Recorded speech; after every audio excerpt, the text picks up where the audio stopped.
Welcome to today's news discussion. I'm Sonia, and joining me is Simon. Hi, Sonia. Hello to our listeners. Let's start with the news that oil prices have slipped more than $1 a barrel as investors prepare for an expected announcement from Washington about imposing more sanctions on Iran. That's right. The reporting suggests that these sanctions may further disrupt supplies from the Middle East. Can you walk us through how oil prices reacted today?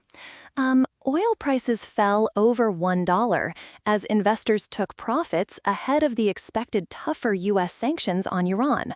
Brent crude futures dropped $1.22, or 1.29%, to $93.17. So the concern is that these sanctions could lead to supply disruptions in the Middle East. How significant is this price drop in the context of recent market trends? The price drop is notable, but we need to consider it in the context of profit-taking ahead of the announcement.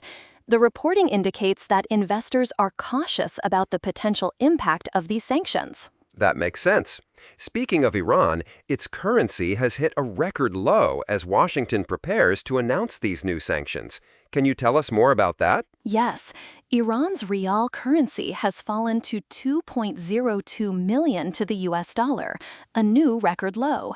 The U.S. has stated that these sanctions will add further pressure on an economy already battered by previous sanctions and an American naval blockade. The reporting describes these new sanctions as an economic D-Day. What does that imply about the potential impact on Iran's economy? It suggests that the Trump administration is intensifying economic pressure on Iran. The sanctions are expected to affect not just Iran's economy, but also its oil exports and trade routes. Let's shift gears to a different story.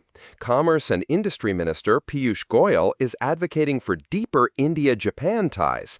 What are the key points from his recent visit to Japan? Piyush Goyal has called for Japanese companies to double their presence in India this decade. He met with leading CEOs and business leaders to strengthen the India-Japan economic partnership. What specific areas is Goyal targeting for expanded investments during his visit? The Commerce Minister's visit is focused on semiconductors, clean energy, and resilient supply chains to deepen bilateral ties. This aligns with India's efforts to attract foreign investment and technology. That's interesting.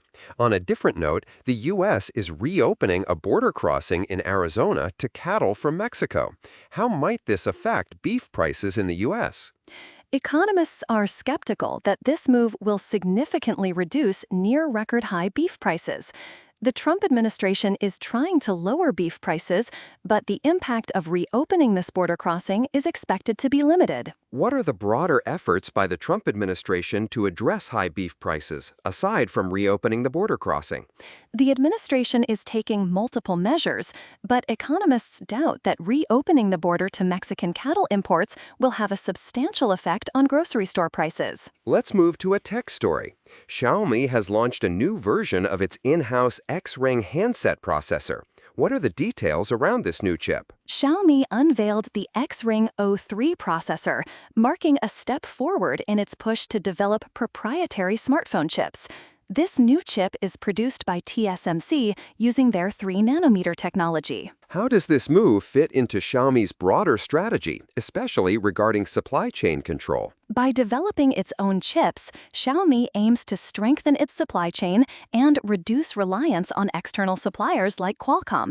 This is a significant step for the world's third-largest smartphone vendor. What are the expected production volumes for this new X-Ring O3 processor? Xiaomi expects to ship between 200,000 and 300,000 units of the X-Ring O3 processor.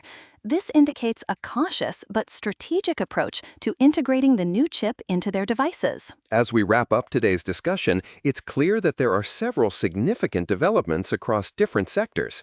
Sonia, thanks for walking us through these stories. Thank you, Simon. It's been a pleasure discussing these news stories with you. And to our listeners, thank you for tuning in. That's all for today. Goodbye, and see you later.